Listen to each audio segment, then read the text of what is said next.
नमस्कार आदाब, मैं उसामा खान। आप देख रहे हैं गया टुडे।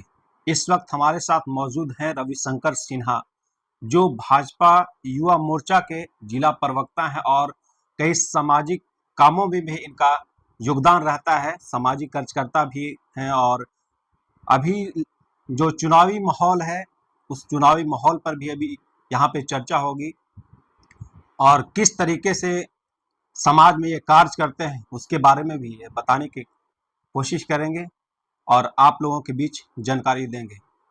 क्या मुख्य उद्देश्य रहता है आपका समाज में कार्य करने का? सबसे पहले तो खान साहब आपको मेरा नमस्ते। नमस्कार। पूरे भाजपा परिवार की तरफ से मेरा नमस्ते आपको। हम लोग जो भी करते हैं, जो भी कार्य करते हैं, उसमें सबसे पहले देखते हैं कि हमारे समाज, हमारे इर्द-गिर्द के जो भी लोग हैं, जिनके तक जो भी चीज़ें पहुँचनी चाहिए, वो पहुँच पा रही हैं कि नहीं पहुँच पा रही हैं। जी। कई लोग ऐसे मिले हैं, जिनके पास हर चीज़ है, परंतु कई समाज में ऐसे लोग हैं, जिनके पास बहुत चीज़ों का अभाव है। तो हम लोग अलग-अलग संगठनों से जुड़ के कहाँ क्या मुहैया कराना है, उस चीज़ का काम करते हैं। जैसे कि किसी को रक्त की कमी होती है, तो हम लोग रक्त वहाँ उसकी व्यवस्था करते हैं। चाहे वो रात हो, दिन हो, किसी डोनर की व्यवस्था करते हैं। अपने किसी मित्र, किसी सहयोगी, समाज के लोगों से रिक्वेस्ट करते हैं उनको। इसके अलावा और भी बहुत तरह के लोग हैं, जिन्हें कपड़ों की ज़रूरत होती है, रोटी की ज़रूरत होती है, तो हम चाहते हैं कि उनके तक किसी तरह हम लोग जितना हो सकता है, हम लोग कोशिश करते हैं कि उनके तक पहुँच सके। जब आप समाज सेवा करते हैं तो क्या एक खुशी का माहौल उत्पन्न होता है? लगता है कि और भी लोगों को समाज सेवा में आना चाहिए? देखिए, जब समाज सेवा के लिए घर से निकलते हैं, तो सही बता रहे, लगता है कि बहुत सारी चुनौती मिलेगी। लेकिन जब वही समाज सेवा करके वापस घर आते हैं, तो लगता है कि आज कुछ बहुत बड़ा काम करके आए हैं। सामने जिससे मिले, वो भले ही गरीब हो, लेकिन लगता है पता नहीं उसके साथ मिलके कि वो हमसे भी ज़्यादा अमीर है, कि छोटा-सा उसको कंबल मैंने दिया, छोटा-सा उसे 2 रोटी दे दिया, लेकिन उसने उसके बदले इतना आशीर्वाद दे दिया कि लगा कि रात को सुकून की नींद आराम से सोए। परिवार को उनके आशीर्वाद से हमारे परिवार चल रहे हैं, समाज चल रहा है, तो बड़ा अच्छा लगता है उनके साथ काम करके। जैसे बहुत ऐसे लोग हैं जो समाज सेवा में आने से कतराते हैं, उनको लगता है कि कई परिस्थितियों का सामना करना पड़ेगा, तो उन लोगों को क्या कुछ कहना चाहेंगे? उन लोगों से एक ही चीज़ कहना चाहूँगा कि आप अगर समाज सेवा में आना चाहते हैं या आने से कतराते हैं या कहीं डिमोटिवेट हो जाते हैं, तो इसमें आने के पहले एक बार समाज में घूम के देख लीजिए। आपके अंदर सेवा करने का भाव वो खुद ब खुद जाग जाएगा। जब आप एसी कार से उतर के लोगों के बीच में जाइएगा, उनको देखिएगा, तो आपको खुद समझ में आए कि नहीं, ये ज़रूरी है। इनको ये चीज़ मुहैया कराना ज़रूरी है। अब वो हम किसी तरह करवाएँ, अपने सोर्स से करवाएँ, लोगों से मिल के करवाएँ, एक संगठन बना के करवाएँ, लेकिन चैलेंजेस तो आते हैं, बहुत सारे चैलेंजेस आते हैं, कई बार लोग नहीं मिलने के लिए तैयार होते हैं, लेकिन यही फ़ेज़ रहता है जहाँ आप कुछ सीख सकते हैं, प्रैक्टिकली उसको अपने आँखों से देख सकते हैं। आप एक युवा हैं और युवाओं के लिए क्या कुछ संदेश देना चाहेंगे? देखिए, युवाओं के लिए संदेश में तो मैं यही कहूँगा कि थोड़ा-सा समय निकालिए, हर चीज़ ज़रूरी है, नौकरी ज़रूरी है अपनी जगह पे, पढ़ाई ज़रूरी है अपनी जगह पे, लेकिन पढ़ाई और नौकरी के साथ-साथ समाज सेवा भी ज़रूरी है, क्योंकि कहीं न कहीं कुछ चीज़ का अभाव हर किसी को रहता है। हो सकता है हमारे घर में 4 लोग हैं, तो कभी मुझे भी कुछ अभाव आ जाए। तो समाज में अगर आप सबको लेके चलिएगा, सबको जोड़ के चलिएगा, हर जात, हर धर्म, हर तरह के लोगों को अपने साथ लेके चलिएगा, तो ये कहीं न कहीं एक ना एक कहीं न ज़िंदगी में आपको कभी न कभी एक अच्छा रिटर्न देगा, जब आपको ज़रूरत पड़ेगी लोगों की। वो लोग आपके साथ एक परिवार की तरह जुड़ जाएँगे। आप भाजपा में युवा मोर्चा में जिला प्रवक्ता हैं, तो अभी जो चुनावी माहौल है जी, उसमें जो नारा लगाया जा रहा है 400 पार, जी। क्या इस बार क्या लगता है 400 पार हो पाएगा? देखिए, 400 पार जो नारा लगाया जा रहा है, ये 400 पार का जो नारा है, ये एक चुनावी नारा लोगों ने इसे कहा है। अच्छा। लेकिन हम लोग ने इस चुनावी नारा नहीं समझा, हमने समझा कि ये हमारे लिए एक टारगेट है, जो हमने समाज के लिए किया है, तो वो समाज हमें देगी। हमारी जिंदगी में 3 तरह के फेस आते हैं। हम्म, जब हम जन्म लेते हैं तो सबसे पहले हम क्या पाते हैं? एजुकेशन पाते हैं। जब हम जवानी में आते हैं तो हम क्या करते हैं? हम सबसे पहले लर्निंग किए और लर्निंग एजुकेशन के बाद हम फिर अर्निंग में आ जाते हैं। हम्म, जब अर्निंग समाप्त होता है तो धीरे धीरे हम बढ़ते हैं समाज को रिटर्निंग की ओर। और जहाँ तक मुझे लगता है कि माननीय प्रधानमंत्री और जी ने और भाजपा ने समाज के लोगों के लिए, देश के लिए इतना कुछ किया है कि अब हमारी बारी है कि हम उन्हें अपनी ओर से कुछ ना कुछ रिटर्न करें। तो ये जो 400 पार है, ये हमारे लिए नहीं, हमारे पूरे देशवासियों के लिए एक टारगेट है कि जिन्होंने हमें इतना कुछ दिया, गरीबों को रोटी दिया, शौचालय दिया, हर चीज़ दिया, इसके बदले हम उन्हें अपने से दूर नहीं जाने दें। तो ये टारगेट पूरा हो पाएगा लगता है? देखिए, टारगेट तो उस दिन पूरा हो गया था जिस दिन सभी दल ने कहा कि आप हमें जिताइए, आप हमें जिताइए। अच्छा। पर आप ऑन रिकॉर्ड अगर उठा के देख लीजिएगा तो माफी चाहूँ, कभी भी भाजपा ने ये नहीं कहा कि आप हमें जिताइए। भाजपा ने हमेशा कहा अब की बार 400 पार। जीत ऑलरेडी डिक्लेयर हो चुकी है हमारे काम के वजह से। अच्छा। हमारे नाम नहीं, छोटे छोटे लोग आते हैं और यहाँ भाजपा में संघ परिवार से निकल के आते हैं, अपना योगदान भाजपा को देते हैं, अपना जिंदगी भाजपा को दे देते हैं और वो प्रधानमंत्री के रूप में बन के आ जाते हैं। तो 400 पार जो है वो तो इस बार आना ही आना है, क्योंकि ये टारगेट जो था वो 400 पार का टारगेट था, जीत का टारगेट नहीं था। जीत तो हम ऑलरेडी ही चुके हैं, पहले ही जीत चुके हैं, क्योंकि हमने कभी जीत की ओर भागा ही नहीं। हमने भागा कहाँ? 400 पार की ओर। अच्छा, जिस जीत की बात आप कर रहे हैं तो विपक्ष लगातार आरोप लगाते हैं कि ये पहले जीत का दावा क्यों कर लेते हैं? क्या लगता है कहीं ईवीएम में सेटिंग है? देखिए, जब कोई कैंडिडेट एग्जाम देता है तो सबसे पहले उसे ही पता रहता है कि उसने अपना मूल्यांकन कितना किया है। जब वो परीक्षा भवन से बाहर निकलता है तो उसके चेहरे को देख के समझ में आ जाता है कि इसने कितना स्कोर किया, और ये वो खुद जानता है। भाजपा खुद जान रही है कि उसने समाज में 2 टर्म में कितना कुछ काम किया है, हर क्षेत्र में काम किया है।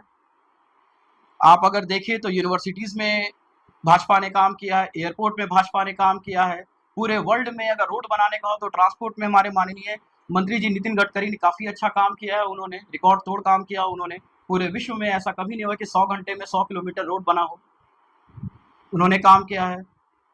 बहुत सारे ऐसे सेक्टर्स है, प्राइवेट सेक्टर्स है जो कि उभर के आए हैं। और अगर सबसे पहले देखा जाए तो जहाँ पर युवाओं के लिए दावा किया जा रहा है, तो जितने स्टार्टअप 2014 के बाद ऑन रिकॉर्ड जितने स्टार्टअप आए हैं, वो आज तक कभी भी पूरे वर्ल्ड में 208 कंट्री में इतना स्टार्टअप कहीं भी शुरुआत नहीं हुआ है। ऑन रिकॉर्ड अगर देखा जाए तो अभी के पेपर में 8 लाख जॉब क्रिएटर्स यहाँ पे उभरे हैं। ऑन रिकॉर्ड मैं बात कर रहा हूँ। जिस वादे के साथ भाजपा चुनाव जीती थी वो वादा पूरा हो पाया क्या?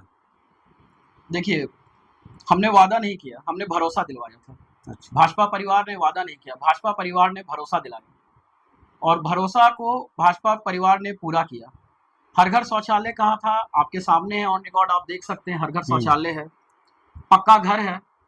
और सबसे पहले अगर देखें तो भाजपा ने तो उनके लिए भी क्या जो हमारे विरोधी है, जो कहते हैं कि हमने भाजपा का कोई स्कीम नहीं किया, हमने ये नहीं किया। तो आप देख रहे हैं कि पूरे भारत ने कोविड वैक्सीन लिया, सरकार ने इसकी कोई चार्जेस नहीं की, अपने देशवासियों को हर एक को कोविड वैक्सीन दिलवाया। तो हम तो समाज के परे और विरोधियों के लिए भी काम कर रहे हैं कि नहीं भाई, आपकी जान की कीमत है, हम आपको भी साथ में लेके चलेंगे, भले आप हमारे विरोधी। जिस कोविड वैक्सीन की आप बात कर रहे हैं जी, उसका साइड इफेक्ट का कहीं बताया जा रहा है, देखिए, इंग्लैंड में उसको एक्सेप्ट किया गया कि इसका साइड इफेक्ट है। देखिए, इसके बारे में मैंने भी पढ़ा और मैंने भी देखा, और मैं चाहूंगा कि इसके बारे में एक बार आप भी देखें। ठीक है, हमारा जो मेडिकल टर्म है और मेडिकल हमारी सोसाइटी है जिसको हम आईएमए कहते हैं, मेडिकल सोसाइटी है, उन्होंने इसको पूरी तरह डिनाई किया। और ये पेपर अभी कुछ दिन पहले पेपर में भी आई थी कि इसके साइड इफेक्ट जो थे, वो जो साइड इफेक्ट होने थे वो वैक्सीन दिलवाने के 3 महीने तक हो सकते थे। अच्छा। और हमें लगता है कि वैक्सीन दिलवाए हमें 2 साल से ऊपर हो चुका है। तो जिस तरीके से वहाँ जब एक्सेप्ट किया गया उसके बाद यहाँ पूरा हाहाकार मच गया, हर जगह पे लोग कहीं ना कहीं बोल रहे हैं कि साइड इफेक्ट है, बहुत लोगों का हार्ट अटैक आ जा रहा है, तो इसको किस तरह दे? अगर किसी बात को आप पूरी तरह समाज में फैला दीजिएगा तो बहुत सारे लोग ऐसे होते हैं जिनके अंदर थोड़ा डर का माहौल हो जाता है। जब तक पूरी रिपोर्ट ना आ जाए तब तक किसी भी बात को एक्सेप्ट नहीं करना चाहिए। और अभी तक कोविड वैक्सीन की जो बात आई है हमारे भारत की, वो पूरी तरह से कोविड वैक्सीन सुरक्षित है। कोविशील्ड जो है वो पूरी तरह सुरक्षित आई है, इसके लिए इससे डरने की कोई बात नहीं है। जब जब सुरक्षित है तो कोरोना वैक्सीन के वक्त जब दिलवाया जा रहा था उस वक्त हमारे प्रधानमंत्री मोदी जी का उस पर फोटो था, लेकिन अब क्यों हटा दिया गया उसको? देखिए, क्या कुछ उसके पीछे कारण रहा? चुनाव जब आता है तो बहुत सारे चीज़ों को फॉलो करना पड़ता है। डिप्लोमेटिक और अनडिप्लोमेटिक चीज़ों को भी बहुत तरह से फॉलो करना पड़ जाता है। प्रधानमंत्री का फोटो वहां पर हटाना, इसका डिसीजन जो है ये डिसीजन मेडिकल यूनिट ने लिया है। ये प्रधानमंत्री जी की डिसीजन नहीं थी कि आप मेरा फोटो वहां लगा दीजिए। आप क्या कुछ कारण रहा है उसके पीछे? आप इसे चुनावी माहौल कह सकते हैं, क्योंकि हमारे प्रधानमंत्री जी जिस तरह से देश को संभाल रहे हैं, जिस तरह से देश को चला रहे हैं, आप हर जगह उनकी तस्वीर देख रहे हैं। और सही बात है कि तस्वीर किसी सर्टिफिकेट या किसी भी कागज की मोहताज नहीं है। हमारे माननीय प्रधानमंत्री जी हमारे देशवासियों के दिल में है, पूरे देश के लिए यही काफी है। लोगों ने भरोसा करके वैक्सीन दिलवाया और बहुत सारे लोगों के साथ कुछ नहीं हो रहा। सबसे बड़ा एग्जाम्पल अगर आप देखना चाहें तो माननीय प्रधानमंत्री जी ने ही वैक्सीन लिया और वो सभी नेताओं से हटके आज एक दिन में 4-4 रैली कर रहे हैं और चारों 4 काम उन्होंने एक दिन में कवर किया था। और हम तो अगर एक दिन नॉर्मल आदमी अगर एक दिन एरोप्लेन का सेवा ले लें तो उसे 4 घंटे ठीक से सुनाई देने में ही लग जाता है। तो आप सोच सकते हैं कि उनके अंदर कितनी कैपेसिटी है, साइड इफेक्ट उन्हें भी हो सकता था। थोड़ा सा प्रिकॉशन लोगों को लेने की ज़रूरत है, क्योंकि जिस तरह से इन्वायरमेंट चेंज हो रहा है, ग्लोबल वार्मिंग हो रही है, तो थोड़ा सा प्रिकॉशन लेने की ज़रूरत है। जहां हम अभी अपने बचपन में 31 डिग्री और 32 डिग्री में रहा करते थे, वहां अभी 42 और 42.5 टेम्परेचर हो गई है। तो हमारे शरीर की भी अपनी कैपेसिटी होती है, हमें किस तरह से अपने शरीर को हाइड्रेट रखना है, ये भी हमें सबसे पहले करना होगा। तो जो अदर वैक्सीन है, अदर बैक्टीरियाज हैं, वो हावी नहीं होंगे। देश में जो चुनाव हो रहा है वो चुनाव किन मुद्दों पर लड़ी जा रही है? मुद्दा तो हमारे सामने एक ही है और वो सबसे बड़ा मुद्दा है डेवलपमेंट। सबसे बड़ा मुद्दा है। आज देवघर वासियों को एयरपोर्ट मिला, पूर्णिया वासियों को एयरपोर्ट मिला, भागलपुर में भी बात चल रही है एयरपोर्ट की, जहां साइंटिस्ट लोग ने डिनाई कर दिया था कि भागलपुर में एयरपोर्ट नहीं बन सकता है क्योंकि वो ढलकान की ओर बनी हुई है, लेकिन साइंटिस्ट लोग वहां भी सर्वे कर रहे हैं। भागलपुर में अभी 36 साइंटिस्ट की टीम आ चुकी है और वो पिछले 4 दिनों से इसी चीज़ पे मुआयना कर रहे हैं कि भागलपुर को जल्द से जल्द एयरपोर्ट देना है, क्योंकि उसे किसी तरह बागडोगरा एयरपोर्ट से जोड़ा कनेक्ट किया जाए। तो जितनी तेजी से एयरपोर्ट बने हैं, विश्वविद्यालय बने हैं, रोड बने हैं, मेडिकल यूनिट्स बने हैं, तो आप देख सकते हैं मुद्दा हमारे सामने सिर्फ है कि डेवलपमेंट, हर गाँव को हर शहर से जोड़ना, हर लोगों को हर मेडिकल यूनिट से जोड़ना। हमने आयुष्मान भारत देश को दिया क्योंकि हमारे देश के लोगों को अगर कुछ भी हो तो उन्हें अपने परिवार के सामने, उन्हें जमींदार के, उन्हें किसी के सामने भी हाथ फैलाने की जरूरत नहीं है। हमारा परिवार, भाजपा परिवार, हमारा देश उनके लिए खड़ा है। क्या लगता है आप एक युवा हैं और जिस तरीके से बेरोजगारी का दर बढ़ रहा है, तो क्या इस पर किस तरीके से देखते हैं आप? इसमें 2 चीज़ हमें करना होगा। बेरोजगारी की दर जो बढ़ रही है, मैं आपसे आपकी बातों को सहमत हूँ, लेकिन इस सहमति में मैं ये भी कहना चाहूँगा कि कहीं न कहीं मैं भी युवा हूँ, कहीं न कहीं लोगों को, अब युवाओं को अपने अंदर से एक सरकारी नौकरी का मोह छोड़ के प्राइवेट की ओर आना चाहिए। आज अमेरिका डेवलप्ड है, कनाडा डेवलप्ड है, ऑस्ट्रेलिया डेवलप्ड है, न्यूज़ीलैंड डेवलप्ड है, क्योंकि वहाँ सरकारी नौकरी से ज़्यादा स्टार्टअप्स की एक लड़ी लगी हुई है, नए-नए स्टार्टअप। तो मैं यही कहूँगा कि जॉब लेने वाला नहीं, जॉब देने वाला बनिए, जॉब क्रिएटर बनिए। आप अगर जॉब क्रिएटर बनिएगा तो अपने साथ 8-10 लोगों को आप जॉब दे सकते हैं। फिर बेरोजगारी जो है वो हम मिलकर ही खत्म कर सकते हैं। सरकार नौकरी क्रिएट कर सकती है, लेकिन इतनी भी नौकरी क्रिएट नहीं कर सकती है जितनी हमारी आबादी है। हम आबादी में नंबर 1 पर पहुंचने वाले, 140 करोड़ से ज़्यादा हमारी आबादी हो चुकी है।